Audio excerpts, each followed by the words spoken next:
Damos gracias al Señor porque donde hay dos o tres, dice la palabra, Él está ahí, ¿no es cierto? Por cierto, habíamos más de tres aquí. Así que glorificamos a nuestro Señor.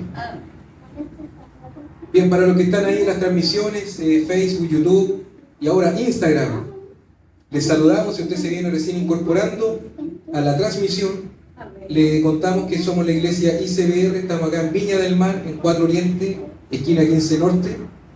Así que todos bienvenidos a la casa del Señor. Hoy día vamos a seguir con nuestra serie de 32 sermones, una serie de estudios bíblicos en Éxodo. Esta serie se llama Breves Reflexiones de Éxodo. Así que vamos a continuar. Ya hemos hecho la introducción al libro, ¿no es cierto? El domingo pasado estuvimos introduciéndonos al libro de Éxodo y haciendo el nexo con Génesis. Y hoy vamos a analizar Éxodo capítulo 1, así que búsquelo por ahí en su Biblia.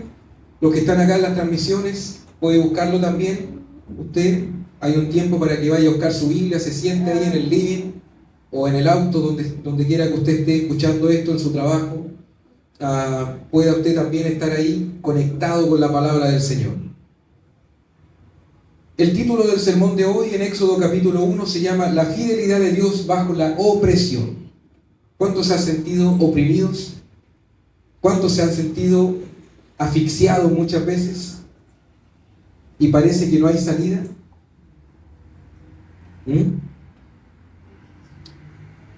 Hoy día quiero mostrarles a través de Éxodo capítulo 1 la soberanía, la providencia divina, preservando el pacto de Dios.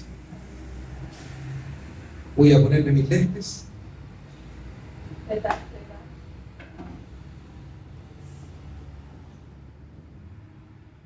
Si se siente ruido ahí en las transmisiones de vehículos es porque estamos justo en la avenida Benidorm o 15 Norte acá en Viña del Mar. Entonces pasa mucha locomoción por acá.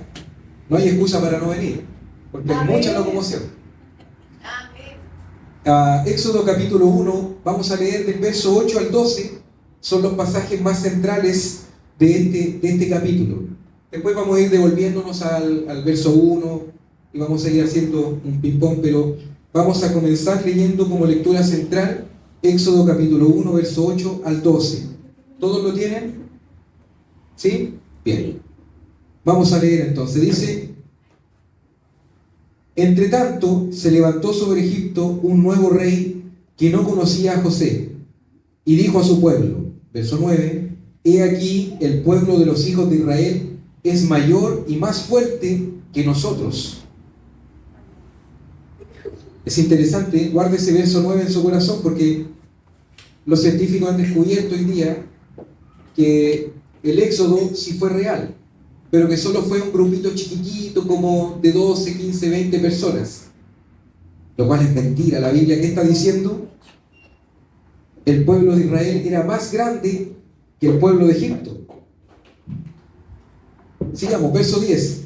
Ahora pues, seamos sabios para con él, para que no se multipliquen, y acontezca que viniendo guerra, él también se una a nuestros enemigos y pelee contra nosotros, y se vaya de la tierra.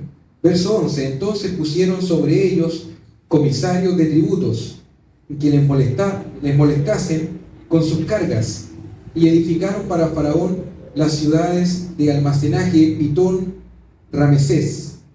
Verso 12. Pero cuanto más los oprimían, y guárdelo también el verso 12 en su corazón, pero cuanto más les oprimían, tanto más se multiplicaban y crecían, de manera que los egipcios temían a los hijos de Israel. Hermanos, acá tenemos, después de que el pueblo de Israel entró en Egipto, ha pasado tanto tiempo y la figura de José ya es desconocida para los egipcios. La figura de este todopoderoso José ha sido olvidada entre el pueblo, entre la nación egipcia, y ya no está aparentemente el favor de Dios sobre ellos. ¿Recuerdan cuántos habían entrado? 70, ¿cierto? Eran 70 que entraron en Egipto. Hacia el final de Génesis se nos da este dato. Y también se nos da el dato que allí en Egipto murió Israel, y después pasó un tiempo y entramos en Éxodo, y comenzamos a ver que pasó tanto tiempo que ellos se multiplicaron de tal forma, crecieron de tal forma, que eran más poderosos que los egipcios. Los egipcios mismos le temían. Faraón le temía al pueblo de Israel. Quiero hacer una introducción para que podamos ligar el libro de Génesis con el libro de Éxodo. Quiero que tengan un panorama bíblico más amplio de todo esto. Y quiero que pongan mucha atención a esto. Miren, desde Génesis 3, ¿qué teníamos en Génesis 3 cuando estuvimos estudiando esta playlist, esta serie de sermones en Génesis? Teníamos la simiente de la mujer y la simiente también de la serpiente, ¿cierto? Y desde Génesis 3 en adelante, todo el libro de Génesis, comenzamos a ver la progresión de ambas simientes, la simiente de la serpiente y la simiente de la mujer. Y comenzamos a ver el conflicto que se empezó a originar entre ellos, la lucha, y cómo el diablo comenzó a tratar de destruir la simiente de la mujer. Y analizamos y aprendimos muchas cosas a través del libro de Génesis, y pudimos ver a Cristo y pudimos ver el plan redentor de Dios a través del libro de Génesis. Pero hoy día mi propósito es mostrar que esta narrativa de salvación mostrada en Génesis continúa en Éxodo. No se acaba en Génesis capítulo 50, sino que continúa en el libro de Éxodo. Mire, yo sé que quizás los que están aquí en las transmisiones, hay muchos de ustedes que pueden tener una visión del Evangelio y una visión de la narrativa de salvación distinta. Yo sé que hay muchas iglesias que les enseñan y les predican que Dios vino a salvarlos de la miseria, de la vida paupérrima que usted lleva. Y les dicen, mira, Dios te va a rescatar de esta vida pobre que llevas y te va a hacer una persona rica. Esta vida de problemas que tú llevas en esta vida, Dios vino a rescatarte de eso. ¿Para qué? Para hacerte una persona victoriosa. Yo sé que hay muchas congregaciones que predican de esa forma. Y es atractivo escuchar un mensaje así. Si tú estás pasando por problemas, claro que es bueno escuchar que alguien te diga, Dios te va a equipar para derribar los gigantes. Dios te va a dar la fortaleza, las herramientas para destruir a todo gigante que se levante en contra de tus propósitos. Es interesante, pero no es el Evangelio. Es otro Evangelio. Es un Evangelio que muestra a Dios que los vino a salvar de sus vidas miserables, ¿cierto? De sus sueños rotos. Pero esto no es así, hermanos. Génesis, si algo nos mostró Génesis, es que Dios prometió un Salvador y un Redentor. Esto es lo que prometió Dios. Esto es el Evangelio. La historia de un Dios todopoderoso que por su justicia debía castigar al ser humano que había caído en pecado. Y una promesa de salvación que se cumple en Jesucristo. Y Jesús vino a salvarte del pecado, no de tus sueños rotos, no de tus proyectos fracasados. Dios vino a salvarte del pecado que mora en ti. Amén. Ustedes ya lo saben, ¿cierto? Pero hay otros que no lo saben y necesitan de esa verdad. Ahora en Egipto la simiente de la serpiente sigue atacando. Parecía que todo estaba bien, parecía que todo comenzaba a fructificar, a multiplicarse, pero comenzamos a ver cómo una vez más se levanta la simiente de la serpiente en contra de la simiente de la mujer. Hermanos, mi propósito el día de hoy es mostrar la fidelidad de Dios a través de este primer capítulo. Vamos a retroceder al verso 1 al 7 Ahí se nos comienza a mencionar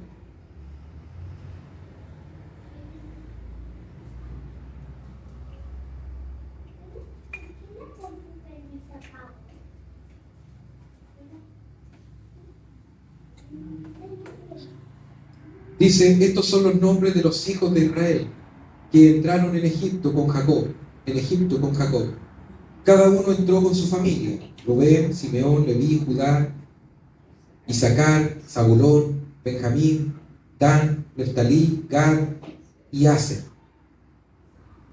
Todas las personas que le nacieron a Jacob fueron 70. Y José estaba en Egipto. Y murió José y todos sus hermanos. Y toda aquella generación y los hijos de Israel fructificaron y se multiplicaron y fueron aumentados. ¿Qué más dice? Fortalecidos en extremo, y se llenó de ellos la tierra.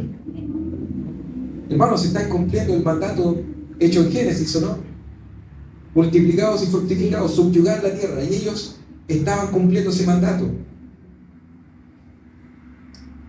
Hasta acá, hasta el verso 7, pareciera ser todo súper bueno. Están en Egipto, están siendo fortalecidos, están creciendo, están llenos de la gracia de Dios. Y pareciera que la promesa hecha a Jacob, a Israel, ¿no es cierto?, cuando le dijo Dios, entra en la tierra de Egipto, yo descenderé contigo y te haré de allí una nación grande. Lo vimos en Génesis. En los primeros versos de Éxodo estamos viendo el cumplimiento de esto, de esta promesa hecha en Génesis.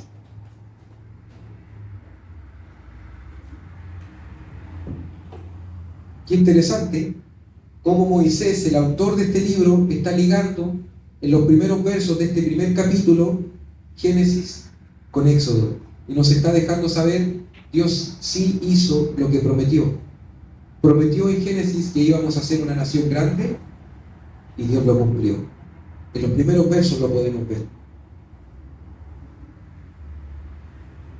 Pero ¿sabe qué? Este primer capítulo tenemos la continuación, como dije, de la historia de los hijos de Israel. Pero hermanos, Éxodo no es tan solo un libro que nos muestra la historia de una nación naciente, sino que es la historia del plan redentor para la humanidad. Muchos se pueden quedar allí, en que Éxodo es solamente una historia, cómo la nación de Israel se formó y cómo creció y los enemigos que tuvieron, y pueden verlo como un libro histórico, que por cierto lo es, pero hay mucho más allí para nuestras vidas. Como dije, es la historia del plan redentor de Dios para la humanidad. Este primer capítulo nos sitúa muchos años después de José. Aparentemente Dios está ausente. Pero vean esto, hermanos. La multiplicación del pueblo es el cumplimiento literal del pacto hecho con Abraham. Vamos a buscar Génesis capítulo 15, verso 5. Dice, y lo llevó fuera y le dijo, mira ahora los cielos y cuenta las estrellas si las puedes contar. Y le dijo, así será tu descendencia. Hermanos, ahora Moisés nos está describiendo una nación dentro del territorio egipcio que es más grande que el pueblo egipcio. ¿Ah? Se parece un poco a lo que está pasando en Chile. De repente voy a comprar y me atiende un extranjero. Me subo en la micro y está manejando un extranjero. Voy al supermercado y en la caja hay un extranjero. Me siento como un extranjero en Chile. Pareciera que son más que nosotros. Pero ¿sabes qué? Así quizás se sentían los egipcios. Quizás ellos decían, wow, si se levantase una guerra, lo leímos, ¿cierto? Si se levantase guerra en contra de Egipto, como los israelitas son más que nosotros, es posible que se unan a nuestros enemigos y nos derroten y nos quedemos sin todo este territorio. Mire, busque Génesis capítulo 46, verso 3. Estamos leyendo Génesis para que usted entienda que los dos libros están ligados, están unidos, no son historias distintas. Génesis capítulo 46, verso 3. Y dijo: yo soy Dios y el Dios de tu padre, no temas de descender a Egipto, porque allí yo haré de ti una nación grande.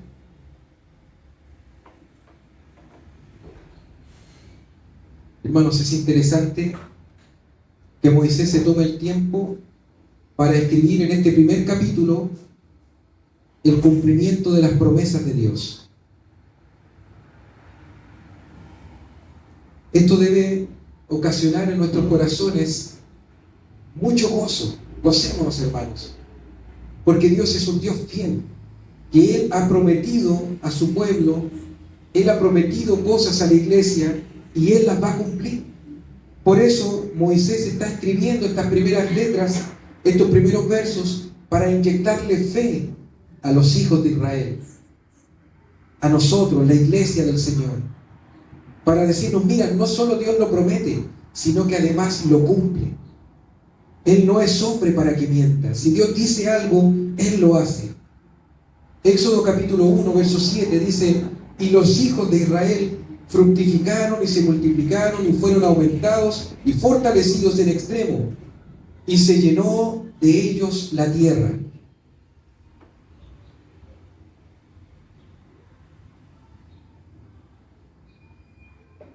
Tu crecimiento espiritual, mi crecimiento, el crecimiento de la iglesia no es al azar. El crecimiento espiritual de nosotros es sostenido por Dios. ¿Quién cumplió para el pueblo de Israel el que ellos crecieran? Dios. Así que tu crecimiento no es al azar, está siendo sostenido y guiado por Dios. Eres parte del propósito superior de Dios. Por eso no debes luchar contra la soberanía de Dios. Deja que la soberanía de Dios te lleve, te impulse, déjate llevar como un barco, ¿no es cierto?, en medio de aguas torrentosas. Deja que Dios te lleve, que la fluidez del río te lleve hasta el destino. Dios quiere cumplir su propósito en ti, pero muchas veces nosotros somos un obstáculo para que Dios pueda cumplir y formar la vida de Cristo en nosotros. Quiero que busque Hebreos capítulo 1, verso 3. Hebreos capítulo 1, verso 3. El cual, siendo el resplandor de su gloria y la imagen misma de su sustancia, y quien sustenta todas las cosas con la palabra de su poder, habiendo efectuado la purificación de nuestros pecados por medio de sí mismo, se sentó a la diestra de la majestad en las alturas. Hermanos, Dios está gobernando en este momento. Él ha limpiado tu corazón, ha limpiado mi corazón, y Él sustenta nuestro crecimiento y nuestra vida espiritual. No desconozcamos estas cosas, hermano. Vamos a irnos a Éxodo capítulo 1, verso 8 al 11. Seguimos reflexionando en capítulo 1 de Éxodo.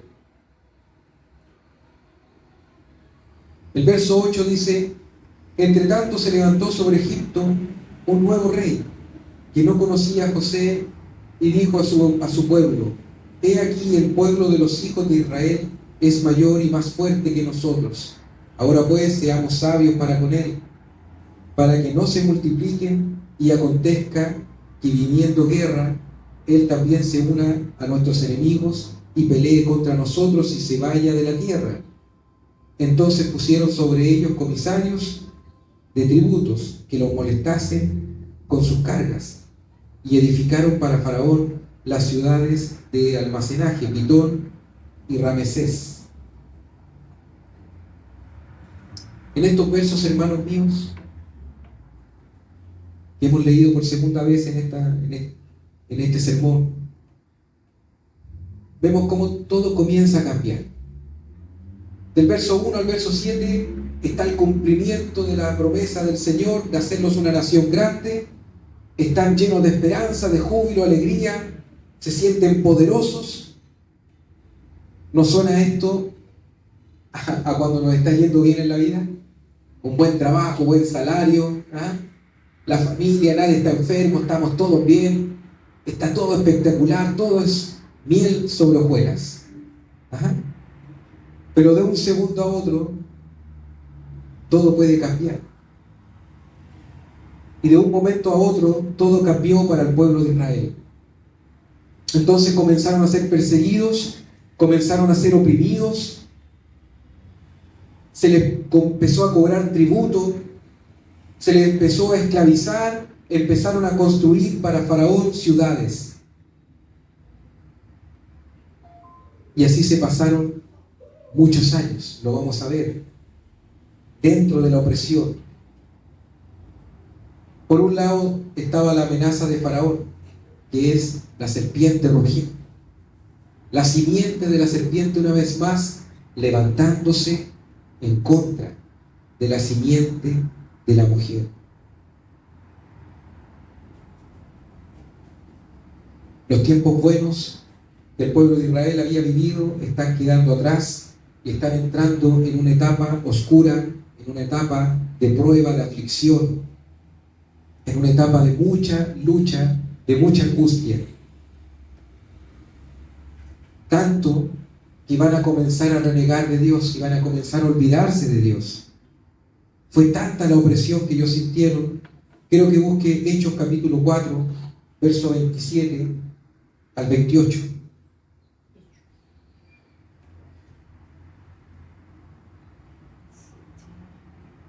Téngalo ahí por mientras.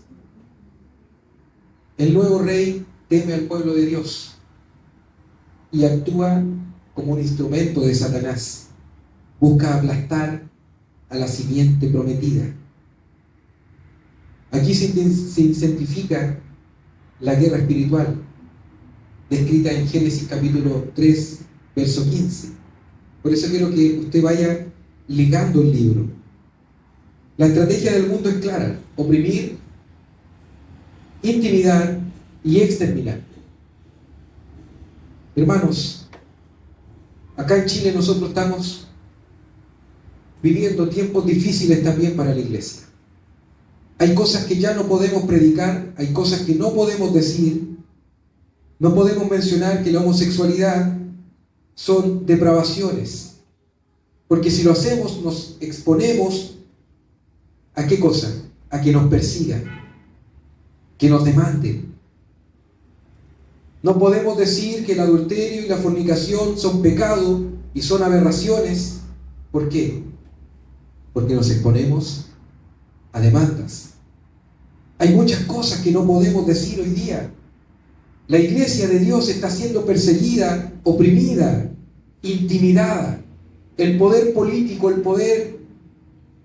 los gobernantes están intentando oprimirnos, encapsularnos, meternos entre cuatro paredes. Hay temor del pueblo de Dios de salir a predicar por lo que nos puedan decir o nos puedan hacer. Hermanos, es tiempo de ser valientes, tomar la cruz y seguir a Cristo. El apóstol Pablo le decía a Tito: tú predica lo que está de acuerdo con la palabra de Dios. Si la palabra de Dios dice que ninguno que se eche con hombre tendrá entrada en el reino de los cielos, entonces yo debo decir que la homosexualidad es pecado y que Cristo tiene una solución. Cristo tiene la redención para tu alma. La Biblia describe que las mujeres dejaron el uso natural de sus cuerpos y se entregaron a sus propias pasiones desordenadas. Si tú estás escuchando esto, déjame decirte que Dios puede redimir tu alma y puede cambiar tu corazón.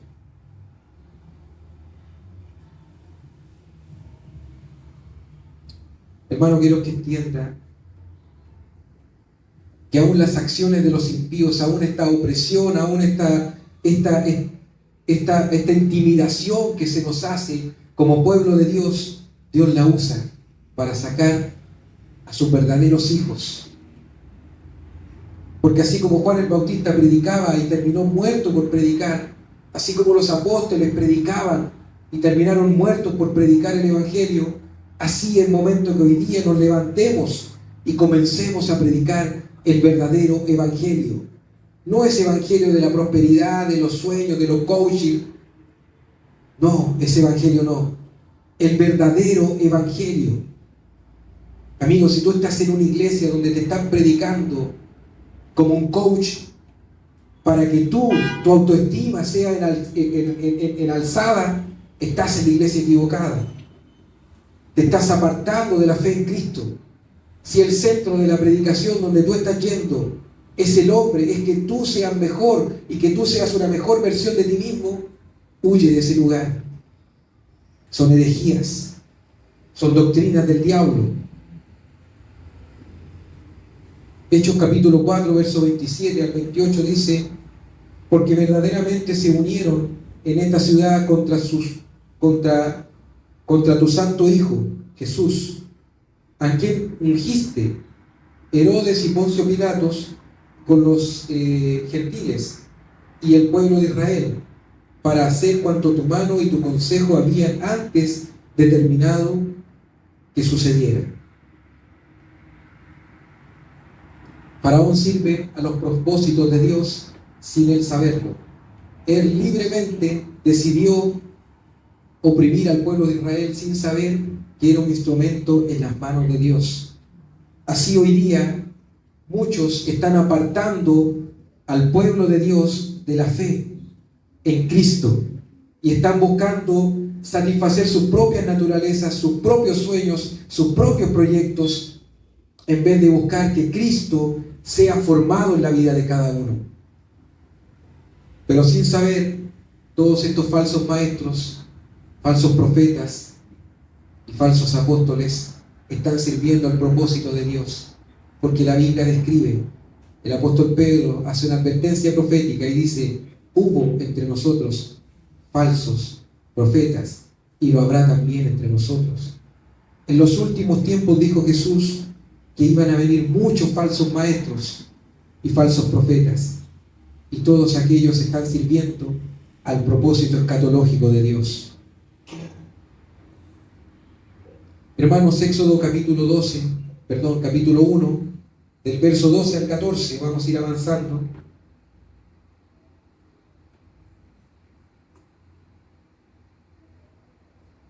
¿Se puede crecer en medio de la dificultad?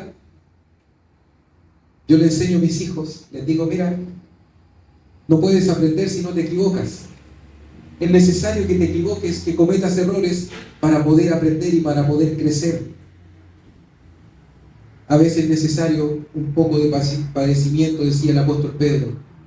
Después de que hayáis padecido un poco de tiempo, nuestro Dios os fortalezca. Éxodo capítulo 1, verso 12 al 14 dice: pero cuanto más los oprimían, tanto más se multiplicaban y crecían, de manera que los egipcios temían a los hijos de Israel. Verso 13: y los egipcios hicieron servir a los hijos de Israel con dureza. Verso 14: y amargaron sus vidas con dura servidumbre. ¿Alguien te ha amargado la vida? ¿Tienes un jefe que te amarga la vida? ¿Tienes un vecino que te amarga la vida? Con dura servidumbre, en hacer barro y ladrillo, y en toda labor del campo, y en todo su servicio, al cual los obligaban con rigor. Hermanos, las cosas ya para el verso 12 al 14 se han puesto mucho más duras. Comenzaron en el verso 8 ya a ponerse difíciles, empezaron a cobrar impuestos, les pusieron comisarios de tributos. Comenzó el hostigamiento, pero ya hacia el verso 12 ya es terrible, porque ya están en un tiempo de esclavitud. Están haciendo barro, ladrillos de barro. Están siendo tratados con rigor, con dureza. Están trabajando en los campos. El plan de exterminio fracasa, hermanos.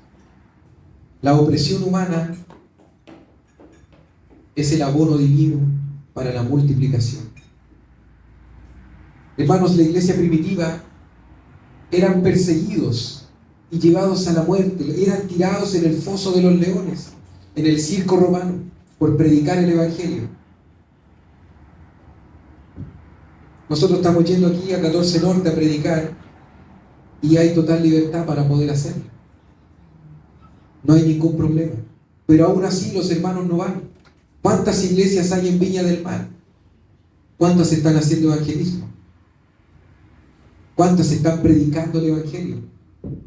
¿Cuántos le están diciendo al mundo que lo que están haciendo no es permitido por Dios y que deben arrepentirse de sus pecados? Hermanos, los tiempos de aflicción son un tiempo hermoso para poder crecer y madurar en el Señor. La historia redentora no se detiene, porque Dios no responde al mal, sino que Él se anticipa al mal. Lo que parecía debilidad, en la realidad era una incubadora de la redención.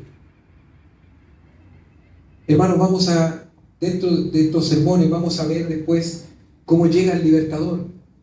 Pero para que alguien necesite un libertador, primero debe estar en peligro. ¿Cierto? Nadie necesita a Superman hasta que no haya una gran explosión, ¿no es cierto? Un autobús cayéndose. Nadie necesita un superhéroe hasta que pasa una gran catástrofe. Hermanos, se estaba comenzando a gestar la maldad del ser humano, estaba comenzando la simiente de la serpiente, una vez más, la que vimos allá en Génesis capítulo 3, ahora en Éxodo capítulo 1, vemos cómo se comienza a levantar una vez más y comienza a atacar a la simiente de la mujer. Hermanos, estos versos nos muestran nuestra propia vida. Si podemos hacer el paralelo entre Israel, la nación de Israel, y nuestra vida, podemos darnos cuenta también que nosotros comenzamos a levantarnos, comienza a ir todo bien. Oh, salvé este mes, pagué la luz, pagué el agua. Oh, qué bien, gracias Señor, tú me diste victoria. Oh, sí, abrimos los muebles, ¿no es cierto? Tenemos mercadería y fruta, verdura. Oh, gracias Señor. Y luego comenzamos a ver cómo todo comienza a acabarse. Oh Señor, Padre. Y entramos en un proceso una vez más de aflicción y decimos, Señor, ¿de dónde va a venir? Padre, no he tenido ventas, no. Oh Señor, me echaron del trabajo. Tenía todo, me pagaron el finiquito, teníamos plata, teníamos de todo. Pensé que iba a encontrar trabajo rápido, pero no he encontrado. Señor, ¿qué voy a hacer? Y comenzamos a pasar este proceso de súplica. Y la palabra de Dios, ¿qué nos dice? Que debemos presentar toda súplica, ¿no es cierto?, con acción de gracia. Amén. ¿Sabe por qué dice toda súplica con acción de gracia? Es como raro suplicar, pero tener también una acción de gracia, ¿no? Porque debemos agradecer por los tiempos difíciles. Amén. Entonces decirle, Señor, mira, tengo el mueble casi pelado. Me quedan 2 naranjas y un plátano que ya está a punto de expirar. Ajá. ¿Y qué debemos decir ahí? Gracias, Señor. Porque así como me llenaste el mueble el mes pasado o hace 2 semanas, sé que lo vas a volver a llenar. Y si no lo llenas dentro del tiempo que yo tengo en mi mente, no hay problema, Señor. Tú sabes cuándo lo vas a llenar. Mientras tanto, con acción de gracias, me contento con lo que tengo y no con lo que deseo. Amén. Este es el gran problema de las iglesias modernas, que sus predicaciones están motivando a la gente a que no se contente con lo que tiene, sino que a que anhele y codicie lo que no tiene. Amén. Por eso la palabra del Señor es sabia, y lo vamos a ver después llegando a Éxodo capítulo 20, capítulo 10, vamos a estar hablando de estas cosas, pero Dios dice, no codiciarás nada de tu prójimo. Señor, pero ¿cómo, mi hermano? Mira, vamos a la misma iglesia, vivimos en el mismo barrio y le va mejor, y a mí, ¿qué pasa conmigo? Dios tiene un trato especial con cada uno, hermanos. Así nosotros también caminamos por esta vida buscando lo que este mundo te dice, ¿no es cierto?, que es importante. Tener riqueza, acumular, vestirse bien, tener un buen auto, tener bonita casa, bonita familia, todas esas cosas que el mundo te dice y te pintan esa imagen que debes conseguir y debes caminar hacia allá como un norte. Hermanos, Dios tiene otro norte para nosotros. No es el mismo norte que tiene el mundo. El mundo busca hacer riqueza. Nosotros buscamos hacer riqueza en los cielos. Esto no quiere decir que debemos andar como pordioseros, porque todas las cosas debemos hacerlas para la gloria de Dios, ¿ya? Así que si me visto, es para la gloria de Dios. Por eso yo predico con corbata y no con una playera. Predico con zapatos de terno, ¿no es cierto?, con un pantalón, con una buena correa, y no con un pantalón pitillo medio roto. Amén. Porque me tengo que vestir para la gloria de Dios. Amén. No como un pordiosero, sin desmerecer a los pordioseros. Pero debo vestirme para el Rey. Amén. Somos real sacerdocio, linaje escogido. ¿Cómo voy a andar con una guata tremenda y una playera que se me vea aquí el ombligo, todo? Eso es ordinario. No me puedo subir al púlpito así. Pero hay muchos que hoy día se suben así. Hermanos, hay que tener respeto por Dios. Amén. Es el Dios creador del universo. Todo lo que existe, existe por la voluntad de Dios. Seguro que si el presidente invitara a ese predicador, se pondría un terno y no iría con la guata al aire. ¿Ah? Ni con unas zapatillas cochinas, un pantalón pitillo roto. Seguro que si invitaran a la moneda, a la casa de gobierno, iría con corbata. Se pondría un terno. ¿Por qué no lo haces para Dios? Amén. Hermanos, Mateo capítulo 5, verso 29 al 30. Dios está obrando en tu vida. Él está orillándote hacia el propósito de Dios. Y el propósito de Dios es formar la vida de Cristo en tu vida, en mi vida. Amén. Mira, si te despidieron del trabajo, es una oportunidad que Dios te está dando para servirle. Quizás tu trabajo te sacaba de la iglesia. Quizás tu trabajo te sacaba de tu familia. Ya no tenías tiempo ni para tus hijos, tu esposa o para tu esposo. Amén. Y para servir en la iglesia. Ni siquiera para ver los mensajes por internet. Llegabas tan cansado que te empezó a apartar de Dios. Y si te han despedido de tu trabajo, reflexiona en Mateo capítulo 5, verso 29 al 30. Por tanto, si tu ojo derecho te es ocasión de caer, sácalo y échalo de ti, pues mejor te es que se pierda uno de tus miembros y no que todo tu cuerpo sea echado al infierno. Hermano, el infierno sí existe. Amén. Yo sé que quizás no se predica mucho, pero sí existe. Y allí es donde van a ir todos los avaros, los mentirosos, los adúlteros, los fornicarios, los hacedores de maldad, los codiciosos. Verso 30. Y si tu mano derecha, podría decir la izquierda, pero bueno, si tu mano derecha y si tu mano derecha te es ocasión de caer, córtala y échala de ti, pues mejor es que se pierda uno de tus miembros y no que todo tu cuerpo sea echado una vez más al infierno. Hermano, todo lo que te aparte de Dios, córtalo.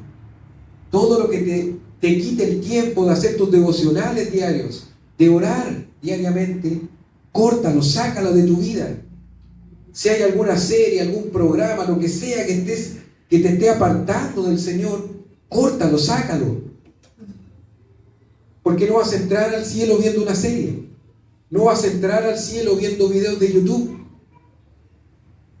Vas a entrar al cielo teniendo comunión con Dios. Es la única forma. Leer la palabra del Señor. Leyendo revistas no vas a llegar al cielo, porque esa no es la palabra de Dios. La palabra de Dios está en la Biblia. lee, escudriña la palabra del Señor, congrégate, ora, ayuna, ten comunión con Dios.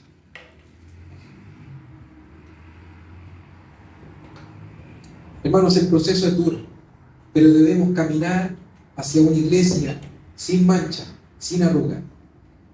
Es importante que tengamos esto en vista. La simiente de la serpiente nos está buscando. ¿Sabe qué dice la Biblia? Que él anda como león rugiente, buscando a quien devorar. Esta serpiente está rondándonos constantemente. El sufrimiento no frustra la voluntad de Dios, sino que la ejecuta. Efesios capítulo 1, verso 11. En él asimismo tuvimos herencia, habiendo sido predestinados conforme al propósito del que hace todas las cosas según el designio de su voluntad. Hermanos, Jesús vino a esta tierra, caminó entre nosotros, enseñó la voluntad del Padre, le dijo a la humanidad de ese tiempo, le dijo: esta es la voluntad del Padre, el reino de los cielos se ha acercado, el reino de los cielos está entre vosotros. No, el reino de los cielos va a venir. No tiene que orar para que el reino de los cielos venga. El reino de los cielos está entre vosotros. Así dijo Jesús. ¿Sabe qué? Lo mataron. Pero esa acción humana mezquina, envidiosa, ¿qué hizo? Solamente que se cumpliera el propósito de Dios. ¿Cuál era el propósito de Dios? Que nuestro Señor Jesús fuese ofrendado por nuestros pecados. Y aquellos que gritaban: crucifíquenle, crucifíquenle, ¿qué estaban haciendo? Siguiendo su propia naturaleza de pecado, ¿cierto? Tomando una decisión libre y soberana al gritar: crucifíquenle. Sin embargo, esa acción pecaminosa, mezquina, envidiosa, orgullosa del ser humano estaba echando a andar el plan de redención de Dios. Así que, hermanos, si estás pasando alguna dificultad, alguna aflicción, algún problema, si alguien está siendo instrumento del diablo para oprimirte, para ahogarte, asfixiarte, déjame decirte que Dios está ejecutando su plan de redención contigo.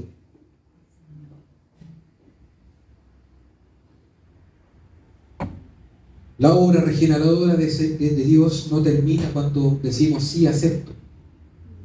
Es lo mismo que el matrimonio, ¿cierto? No es que nosotros decimos sí, acepto a mi mujer y desde ahí ahora está segura conmigo. No es así. Tenemos que tener detalles, seguir pololeando, seguir cultivando ese amor. Así que cuando decimos sí, Señor, te acepto, no es que todo terminó allí. Debemos seguir guardando su ley, debemos seguir teniendo comunión con Él, debemos seguir buscando y anhelando que la vida de Cristo sea formada en nosotros. Hermanos, debemos entender que todos los días estamos conviviendo con la simiente de la serpiente. ¿Cómo sabemos dónde está la simiente de la serpiente? Un ejemplo súper simple. ¿Ha visto que le pasa algo bueno a usted? Y usted va y se lo cuenta con mucha alegría a otra persona, y esa persona actúa como la simiente de la mujer o lo aplasta. ¿Ah? Entonces, oye, mira, cosas simples, a ver, encontré trabajo. ¿Y qué le decimos? Pero ojalá que no deje de ir a la iglesia. Al tiro, ¡pah! Sacamos la espada y la cortamos en dos partes. Qué bueno, que glorificamos al Señor por eso. Pero después le podemos leer la Biblia. Pero acuérdate de que no debes dejar de congregarte y no debes dejar tus devocionales, no debes dejar de orar, debes estar siempre en comunión con el Señor. Qué rico que hayas encontrado trabajo, me alegro. Hice mi cama, dice el joven, ¿no es cierto? Mira, aprendí a hacer mi cama. Y la mamá le dice, pero te quedó toda arrugada esta cuestión, hácela de nuevo. Lo cortó en 4 partes al tiro. ¿Ah? En vez de levantarlo, la simiente de la serpiente, ¿qué hace? Te aplasta, te humilla, te oprime. Amén. Así que debemos reconocer también que todos nosotros estamos conviviendo con esta simiente de la serpiente. Todos los días vivimos en un mundo caído, en un mundo lleno de pecado. Pero ¿saben qué, hermanos? Gocémonos, porque en Cristo tuvimos victoria. Amén. Amén. Y digo en tiempo pasado, sí, tuvimos victoria, porque Él ya la ganó en la cruz del Calvario. Y nosotros debemos aprender a vivir en esa victoria. ¿Sabe cómo se vive en esa victoria? Viviendo en Cristo. Así de fácil. No hay gran misterio ni hay gran misticismo en esto. ¿Quieres vivir en la victoria que Cristo ganó? Entonces vive en Cristo. Amén. Sigue los principios escriturales. Hermano, vamos a hacer para finalizar, una conexión del libro con Cristo y la redención. La opresión en Egipto no es el fin del pacto, sino la maduración del pacto. El plan redentor no ha cambiado desde Génesis capítulo 3. Ahora en Éxodo es un nuevo capítulo, sencillamente de este pacto, en la fidelidad de Dios para traer al mundo un Salvador. Así como el pueblo fue multiplicado bajo el sufrimiento, la iglesia fue plantada en la cruz y florece desde una tumba vacía. Amén. Suena como medio poético, pero es así. La iglesia fue plantada en la cruz. ¿Qué sufrimiento más grande puede haber que ese? El cuerpo de nuestro Señor desgarrado, desfigurado, casi sin sangre, porque se había desangrado mucho por todas partes. Casi no podía respirar. Qué sufrimiento más grande. Y sin embargo ahí nació la iglesia y florece desde la tumba vacía de nuestro Señor. Amén. Solo a través del poder de Dios es que la iglesia puede avanzar, puede crecer y puede multiplicarse. Pero hermanos, no es fácil. No es fácil. Hoy día los hermanos tienen la costumbre de ir, de no ir, de estar un tiempo, después dejar de ir. Todos están buscando sus propios deleites, sus propios sueños y sus propios proyectos. Amén. Y se olvidan de que nadie puede seguir a Cristo si antes no muere a sí mismo. Amén. El apóstol Pablo decía, ya no vivo yo, Cristo vive en mí. Por lo tanto, debemos aprender a morir a nosotros cada día.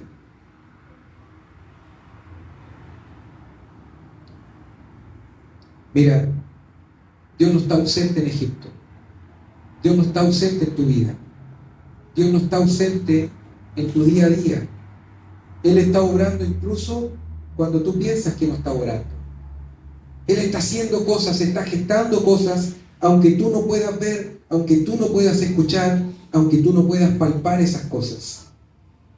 Su pacto no se detiene. Filipenses dice que el que comenzó la obra la va a terminar. Así que aunque tú no puedas ver crecimiento y tú no puedas ver mejoría y tú no puedas ver que la mano de Dios está ahí, aunque no puedas ver eso rimbombante, ¿no es cierto?, como el pueblo de Dios, ¿no es cierto?, frente a un mar y que se abra de par en par, eso es sobrenatural, eso es rimbombante, eso es espectacular, es hollywoodense. ¿Ah? Aunque tú no puedas ver esa acción de Dios, Dios está obrando. Porque antes de que Dios abriera ese mar de par en par, Dios los condujo, Dios los multiplicó en Egipto. Dios siempre estaba. Ellos no se daban ni cuenta que Dios estaba ahí, pero Dios estaba cumpliendo la promesa. Lo vimos en este primer capítulo, ¿cierto? Dios estaba cumpliendo fielmente su promesa y estaba siguiendo el camino de su propósito, hacer de Israel una nación grande dentro de Egipto. Pero eso los egipcios lo estaban viendo, pero los israelitas no lo veían. Por eso debemos nosotros, aunque no vemos, tener fe. Bienaventurado aquel que no vio, pero creyó, dice la palabra del Señor.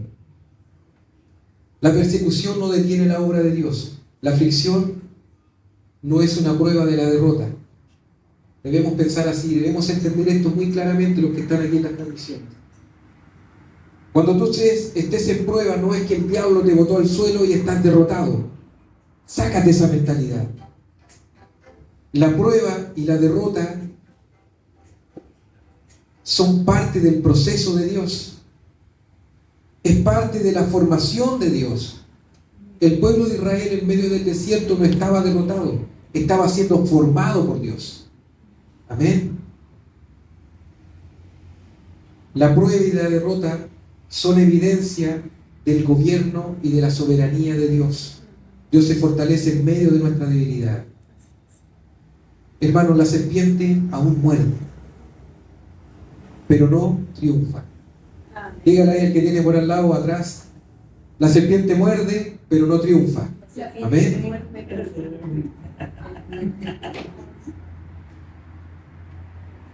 Vamos a ponernos de pie, vamos a orar al Señor. Amén. Padre Celestial, te damos gracias, Señor, por haber podido compartir de tu palabra, Señor, por aprender, Señor Jesús, mediante estas reflexiones en el libro de Éxodo, Señor, que tú eres el mismo ayer, hoy y por los siglos, Señor. Estamos desmenuzando y entendiendo, Señor, a través de este viaje, a través de las Escrituras, Señor, del libro de Génesis, que ya terminamos, y ahora el libro de Éxodo, Señor, cómo tú fuiste gestando y fuiste formando, Señor, y fuiste moviéndote, Señor, bajo tu decreto soberano, Señor amado, para cumplir tu palabra y tu promesa hecha en Génesis capítulo 3, Señor amado. Oh Dios, te agradecemos, Señor, porque solo tú, Señor, solo tú puedes hacer estas cosas, Padre, porque tu palabra dice, Señor, que tú no eres hombre para que mientas y para que te arrepientas, Señor. Tú eres